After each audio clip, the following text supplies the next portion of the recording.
Eh mais au fait, on n'avait pas un truc à faire? Un truc à faire. Bah, la review. Ah ouais.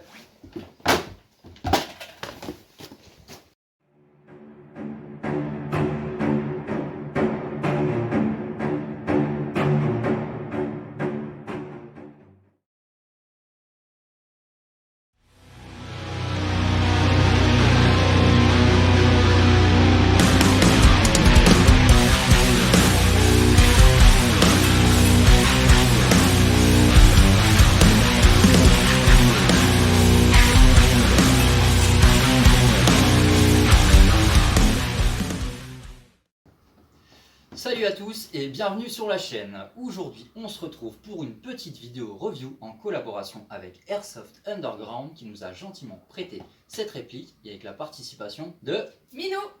Alors on va pas perdre plus de temps, on va tout de suite vérifier ce qu'on a dans le contenu de cette boîte. Hop. Alors, On peut déjà voir à l'intérieur que ça a l'air d'être bien protégé, on a une bonne grosse plaque de mousse par-dessus. À l'intérieur de cette boîte, on va pouvoir y trouver un manuel d'utilisation.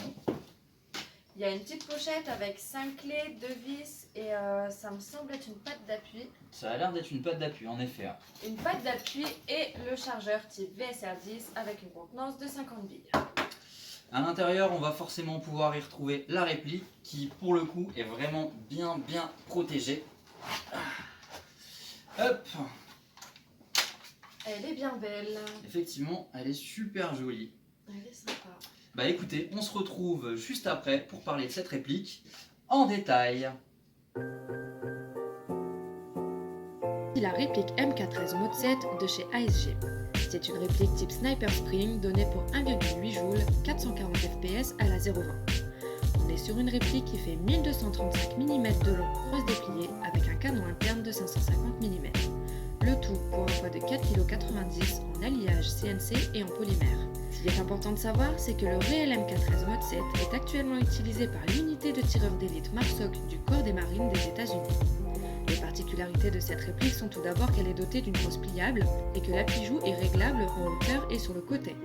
Elle possède plusieurs points d'attache QD et un rail Picatinny sur toute la longueur du garde-main Keymode ainsi que sur le upper. Elle est également dotée d'un cylindre twisté renforcé et les pièces sont compatibles VSR10. Le gros plus de cette réplique, c'est qu'elle possède les marquages Accuracy International.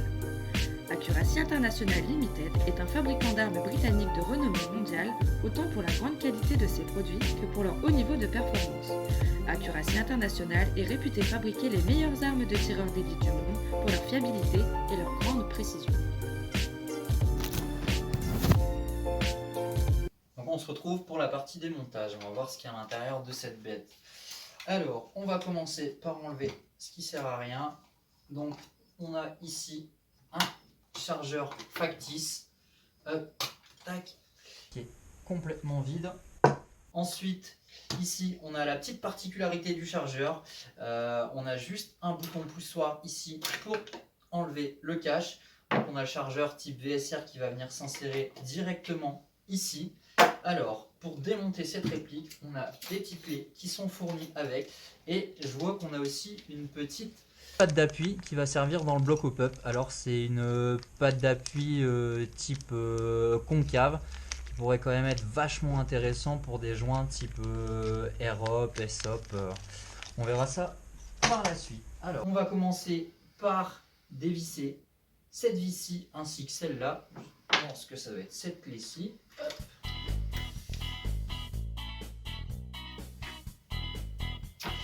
Ensuite, on va passer à la série des 8 vis qu'on a ici qui maintiennent justement le garde-main avec le upper, pardon.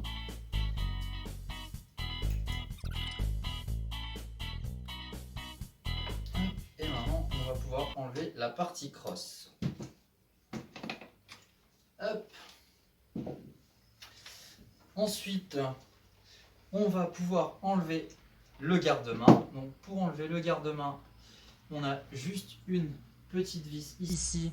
On va aussi enlever celle-ci, sinon on va pas savoir glisser le garde-main sur le canon externe.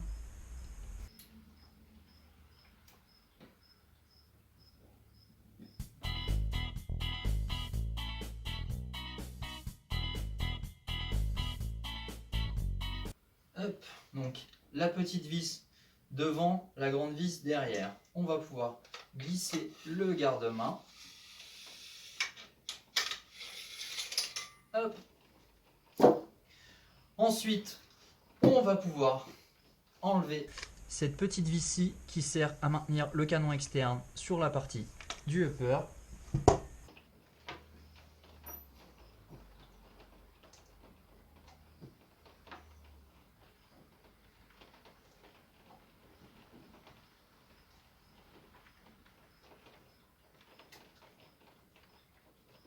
Alors moi je l'enlève jamais complètement histoire d'être sûr de ne pas me tromper de vis. On a juste à dévisser le canon externe. Ce qu'on peut voir aussi, c'est qu'il y a un petit trou ici justement qui sert à l'endroit où la vis vient se mettre. C'est quand même sympa d'avoir pensé à faire un trou parce que j'ai quand même remarqué que sur plusieurs canons externes, on n'avait justement pas le trou. On avait tendance à visser cette vis-ci forcément assez fort et forcément on flinguait le filetage. Donc là, sympa ASG. Hop, on peut enlever le upper avec le cylindre et la partie trigger. Pour l'instant, on va surtout jeter un coup d'œil sur le bloc au pop. Donc là, pour réussir à enlever le bloc au pop qui va venir avec le canon et le joint, il va falloir enlever cette partie en plastique.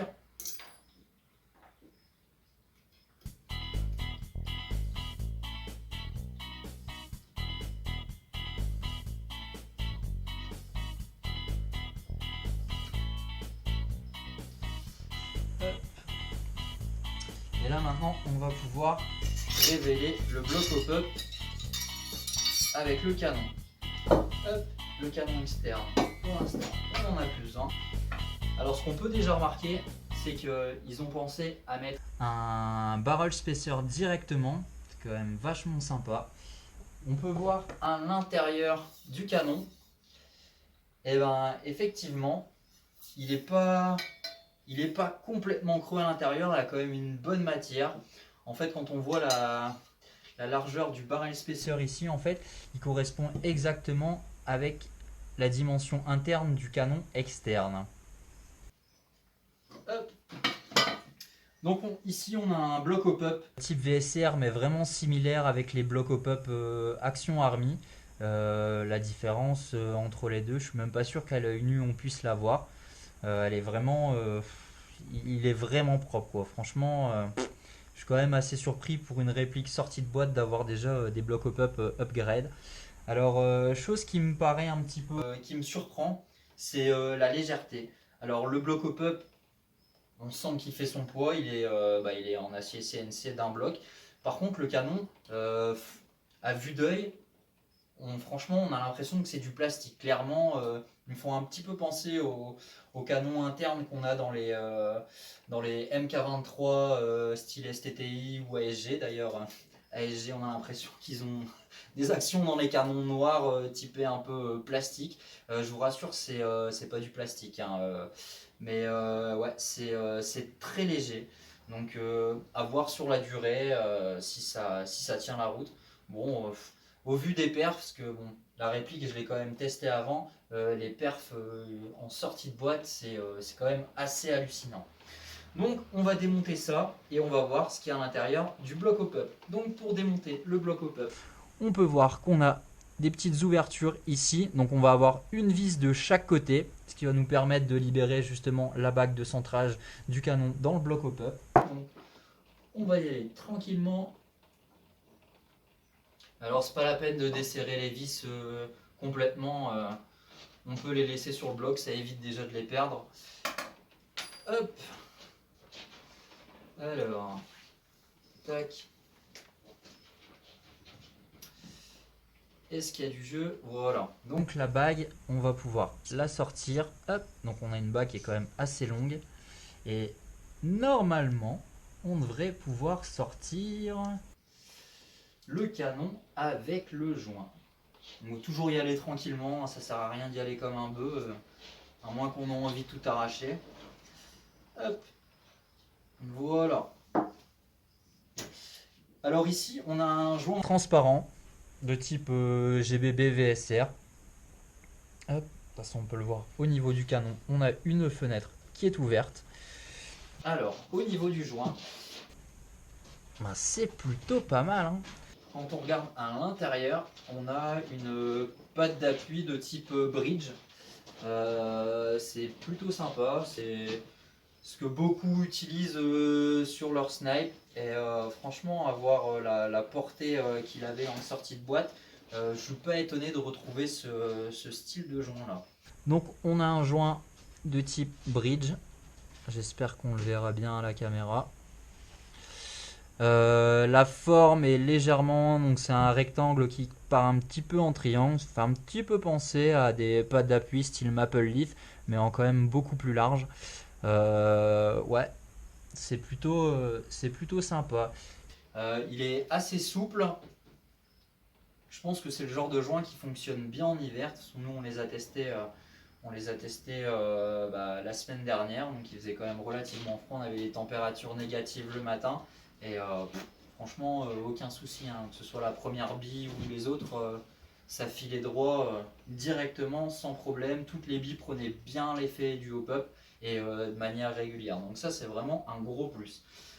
Au niveau du canon, comme je vous disais tout à l'heure, le canon paraît vraiment très très léger, hein, en ayant l'habitude d'avoir des canons en inox et tout ça. C'est vraiment très léger. À voir dans la durée. Il n'y a aucun marquage dessus, mais franchement, si ça fait le taf, ben écoutez, pourquoi pas. Hop, donc on va remonter le joint dessus pour éviter de le perdre. Hop, voilà. Passons au bloc hop-up. Donc le bloc hop-up, un bloc hop-up type Action Army. Alors justement, sa petite particularité, c'est qu'on a une vis ici, donc c'est celle en fait sur laquelle on a accès depuis le garde-main et qui va nous permettre de régler notre hop-up. Donc pour ça, on va prendre un petit tournevis plat. Hop. On va dévisser cette vis et on va regarder ce qu'ils ont mis comme patte d'appui à l'intérieur.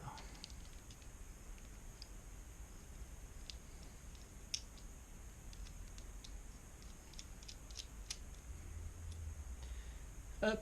Alors, à l'intérieur, on peut voir qu'on a toujours le petit ressort.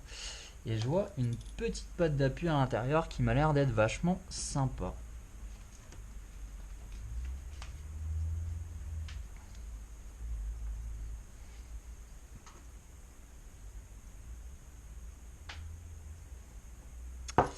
Alors, on a la patte d'appui.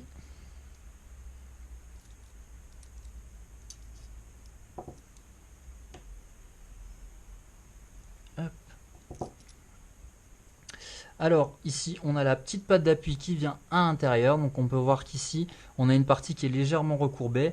Leur nub en fait, c'est un nub type classique à l'ancienne, sauf que là il est plein et j'ai l'impression que c'est une petite partie en plastique qui vient directement se placer hop, dans la rigole qu'on a juste ici. Alors je vois qu'avec il y a une autre patte d'appui qui a été fournie avec. Donc justement la patte d'appui type concave qui va venir se glisser ici. Et je pense que c'est une patte d'appui qui est quand même vachement destinée à tout ce qui est joint SOP ou AirHop. Bon après avec les nouveaux joints maintenant on a quand même des joints avec des pattes d'appui qui sont quand même beaucoup plus larges, des pattes d'appui plates et tout. Je pense que ça pourrait être un plus, donc c'est vraiment sympa d'avoir pensé à fournir cette patte d'appui avec. Hop. Mettons le bloc hop-up de côté, le canon de côté. On va voir ce qu'on a au niveau du upper. Alors le upper ici on peut voir déjà que le cylindre, c'est quand même un cylindre qui a été travaillé. Visuellement, il est vraiment beau, quoi. On a ici la trigger qui est en CNC renforcé, en acier renforcé, pardon. Ça quand même, c'est vraiment un gros avantage. On a souvent les parties internes au niveau des cires et tout ça qui s'usent avec le temps, en sachant qu'ils ont pensé à le renforcer direct. Je pense qu'on va pouvoir l'utiliser quand même pendant pas mal de temps avant de devoir penser à changer des pièces. Mais c'est clairement pas le genre de truc qui va lâcher tout de suite, hein. Donc, ce que je peux remarquer ici, c'est que on a la tête de cylindre, on a une petite partie entre deux. Alors pour ma part, c'est la première fois que je vois ça. Je ne sais pas exactement à quoi ça sert. Peut-être pour gagner un petit peu d'espace ou de volume de cylindre.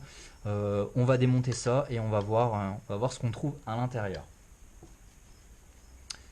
Donc, on démonte la tête de cylindre.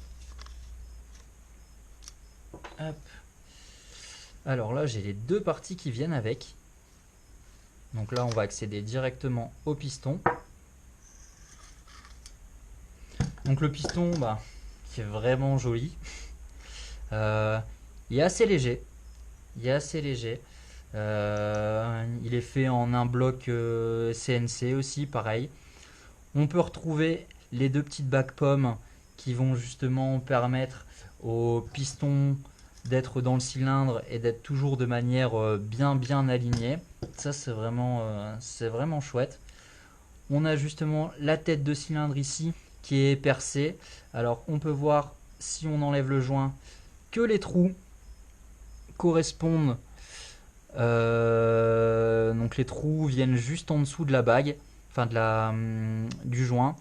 Ce qui va faire que quand il va se mettre en pression, l'air forcément va appuyer sur le joint va s'écarter et va rendre justement le piston super étanche. Ça c'est vraiment chouette.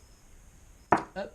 Ensuite à l'intérieur on a un ressort et on a le guide ressort qui est en acier, qui est bien lourd même. Je pense que c'est pas le genre de truc qui risque de plier ou casser, clairement pas. Alors on n'a pas de roulement à billes dessus, on a une petite bague pareil en plastique type un peu pomme. Si on met le ressort dessus, on peut voir clairement qu'il peut tourner librement sans accroche. Ça c'est vraiment sympa. Hop. Et voilà pour notre partie piston, cylindre. Hop. Écoutez, une fois qu'on a démonté tout ça, on peut quand même se rendre compte que c'est une réplique qui a été upgrade de base. Je suis pas sûr que ce soit vraiment nécessaire de changer des pièces dessus pour le rendre vraiment efficace, parce que moi, pour l'avoir testé, j'ai quand même été relativement surpris. C'est une bonne réplique. Il y a des petits points négatifs, et encore si on peut appeler ça négatif, c'est vraiment pour rechigner, comme par exemple cette protection qui va venir se mettre au-dessus du chargeur.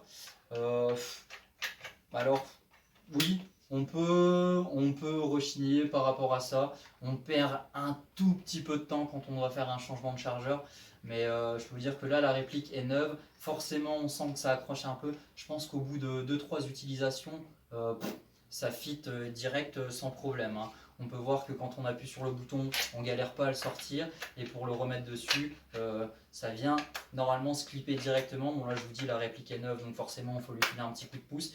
Mais c'est pas le genre de truc qui est vraiment si problématique que ça. Et le gros avantage, c'est que ça protège votre chargeur des éventuelles chutes. Et ce serait quand même dommage de le perdre sur le terrain. Voilà. Écoutez, on va remonter tout ça tranquillement. Et après, je vous laisse avec Minou pour le passage chronie, voir un petit peu ce que ça donne, si ça correspond vraiment à la fiche technique. Et voir tout simplement ce que ça donne en sortie de boîte. Voilà. Allez, à tout à l'heure.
Ça s'amuse bien ici. T'as du shadow derrière. En fait, c'est le problème des spawns, c'est horrible. Et vous respawnez, vous avez plusieurs spawns? Bah moi j'ai fait un Shifumi, j'ai gagné, je suis revenu. Ouais. Et vous respawnez où direct en partie alors? En fait on spawn là-bas et Ouais. on revient. Parce que la moitié de vos gars ils respawnent là-bas au bout. Bah non, ça sert à rien. Ouais, on respawn là et on repart. De toute façon vous étiez tous là. Si on repart comme ça, le spawn il est éclaté quoi. Ouais. Moi ça va se finir.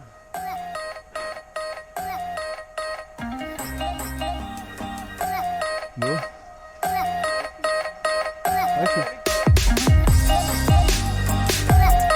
Je suis pas dead, Merci.